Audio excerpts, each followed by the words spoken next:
Perfect. Okay, so we've got a big summer of cricket ahead of us, and I'm delighted to welcome former England cricketer and World Cup winner Isa Guha. Isha, you'll be at the forefront of our coverage for the 100th this summer. How much are you looking forward to it? I'm really looking forward to it. What an exciting opportunity to try and get cricket to the masses, and a new format that a lot of the cricket traditionalists will be intrigued by as well. So yeah, really excited about being part of the coverage and part of such an amazing team. And if we look at when cricket returned to the BBC last year with England's T20 against Pakistan, that peaked at a very impressive 2.7 million viewers. So given that we're still in the pandemic and not everyone will feel comfortable going to games just yet, are these broadcasts more important than ever? I think so, yeah. I think the way you get a particular sport across is so dependent on everything, really, not just the players, but the broadcast as well. It's about us trying to get bring the personalities across from the players' point of view, make them stars, and tell, narrate through the action in a way that is concise, that can keep new viewers coming to the game, but also not patronize the cricket fan. So it's an element of getting both right and getting that balance, and I think we're all really excited about being able to do that. Yeah, you mentioned the fans there. Obviously, we will see lots of jubilant supporters going to the grounds for the 100. How much will it benefit the players to have the fans back in person? I think it hugely benefits the players to be able to play in front of a crowd that has a really good buzz, and there's amazing atmosphere around the ground. It really does G you up. I mean, we were there last year with Jimmy Anderson got his 600th Test wicket, and there was no one in the stadium, and it felt like the life was being sucked out of what was such a phenomenal moment. So to have Edgbaston, where there was a big crowd in the stands, to have Wembley with the football, I think you could just feel the vibe and the buzz and the atmosphere coming through the screens, and that has a knock-on effect on the broadcasters as well. When you're commentating on a game and you've got that feeling behind you, it really just helps boost that coverage that little bit more. So really excited about that, but also just that kind of cricket music element, being able to have BBC Music introducing involved with the cricket coverage, to have that kind of partnership, I think is fantastic. Sure. I think it's fair to say that not all cricket fans have warmed to the 100, especially those who are still in favour of the established county cricket structure. Why do you feel that it should be given a fair chance? Because it's cricket at the end of the day. Yes, we're trying to simplify it in the fact that it's 100 balls and bring a new audience in, but it's also there to intrigue the current cricket traditionalists. It's not getting rid of the county championship. The blast is still there, and if we want cricket to continue to be a popular sport, then I feel like we need to try something, to try and engage with those fans that may not have taken up cricket in the past. I think England is very different and the UK is very different to, say, India or Australia, where cricket is one of the number one sports. It's one or two. Whereas in the UK, you're having to compete with so many different sports, football being one of them. So I do think it's necessary to try something. And the idea that you can have some of the best players in the world playing with and against each other, it's going to be on every night. The women and the men are playing side by side under the same brand. I feel like it should be given a chance. As a cricket fan anyway, I mean, I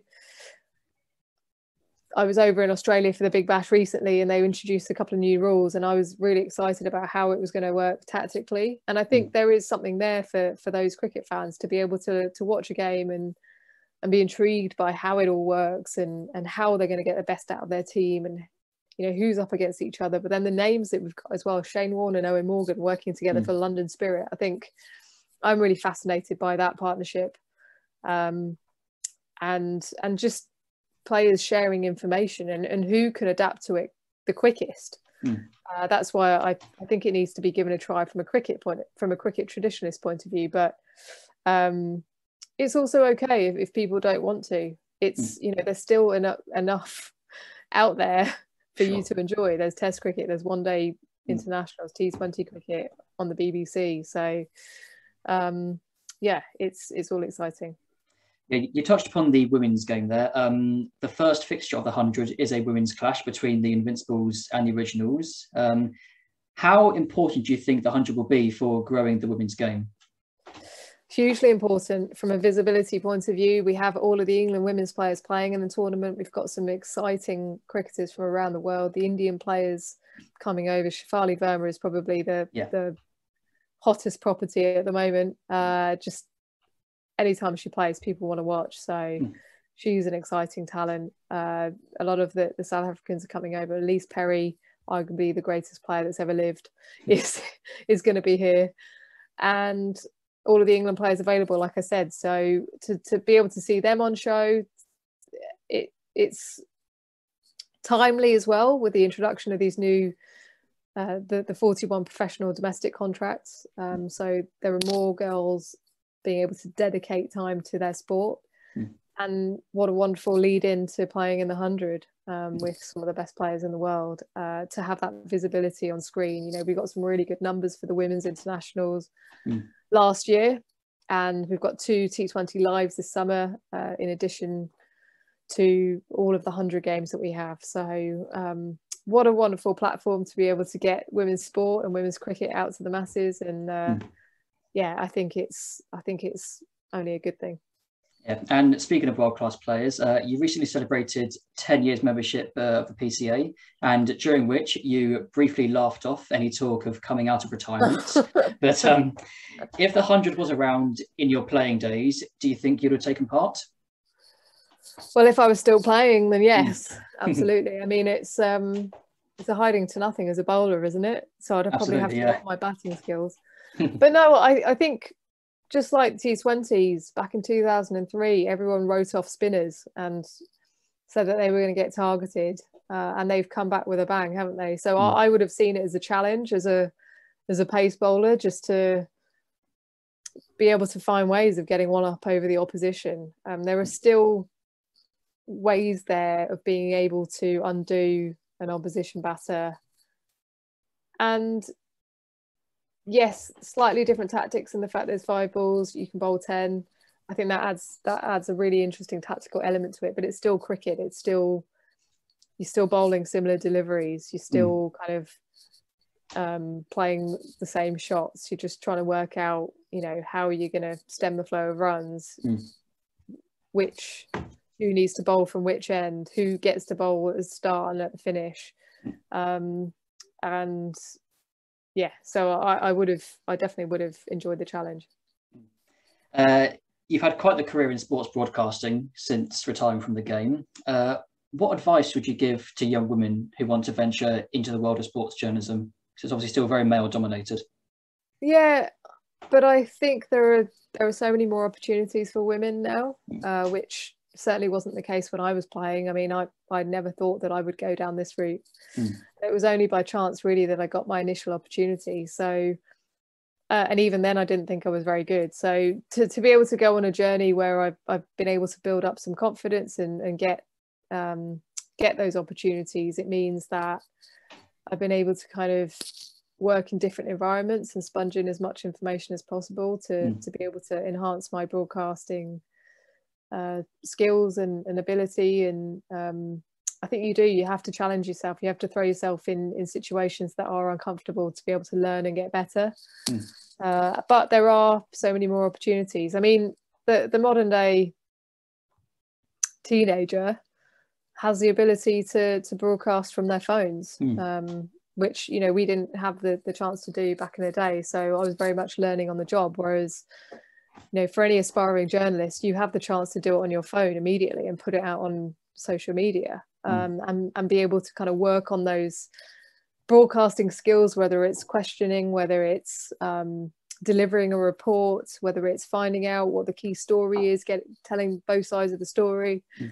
I think there's many different ways to be able to get get that first opportunity, and it's a case of, I guess, trying to stand out from the crowd, but doing it in your own way. So it being true to yourself, I think, is also really important when it comes to broadcast. Sure. And just one final one. You already mentioned you're backing the London Spirit for big things at the 100. Shafali Verma, of course, a lot of eyes will be on her, as you mentioned. Any other teams that stand out to you or players? Yeah, Southern Brave, obviously. They've got some high quality players there. Jofra Archer, Sophie Eccleston up at Manchester Original. She's the #1 T20 bowler in the world. Elise Perry, as I mentioned, she's at the Phoenix. Oval Invincibles have got a quality side, no matter which way you look at it, both men and women. But for me, yeah, the London Spirit, I feel like there's some really good leaders within that group that can try and get the best out of their players, even though they don't have as star-studded lineups as, say, the Southern Brave.